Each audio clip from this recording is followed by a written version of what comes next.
હાય, શું તમે આ વર્ષે તમારું ઇન્કમ ટેક્સ રિટર્ન ભરવામાં કન્ફ્યુઝ છો? ડોન્ટ વરી, હું તમને હેલ્પ કરીશ. તમારું રિટર્ન ફાઇલ કરાવવું જોઈએ કે ના કરાવવું જોઈએ? જો તમારી એન્યુઅલ ઇન્કમ 2,50,000 કરતાં વધુ હોય તો તમારે કમ્પલસરી ઇન્કમ ટેક્સના કાયદા પ્રમાણે ફાઇલ કરાવવું જોઈએ. અને ઇન્કમ ટેક્સનું રિટર્ન ફાઇલ કરવાથી ઘણા બધા ફાયદા છે.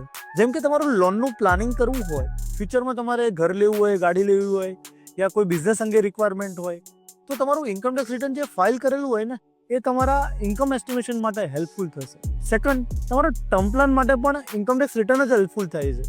તમારે મેક્સિમમ એલિજિબલ ટર્મ પ્લાન કરાવવો હોય તો જેટલું હાયર રિટર્ન એટલો તમારો ટર્મ પ્લાન હાઈ મળે છે. થર્ડ, જો તમારું અનસર્ટેન એક્સિડેન્ટલ ડેથ થાય, એ કેસમાં પણ તમારી ફ્યુચર ઇન્કમ એસ્ટિમેશન માટે તમારું ઇન્કમ ટેક્સ રિટર્નનો ડિટેલ્સ યુઝફુલ થાય છે. સો ઇન્કમ ટેક્સ રિટર્ન એ જસ્ટ કાયદાની રિક્વાયરમેન્ટ નથી, એની કાયદાની રિક્વાયરમેન્ટની સાથે સાથે ઘણા બધા ફાયદા બી છે. સ્ટીલ તમે કન્ફ્યુઝ હો, કાઇન્ડલી કનેક્ટ અસ, અમને ડીએમ કરી શકો છો.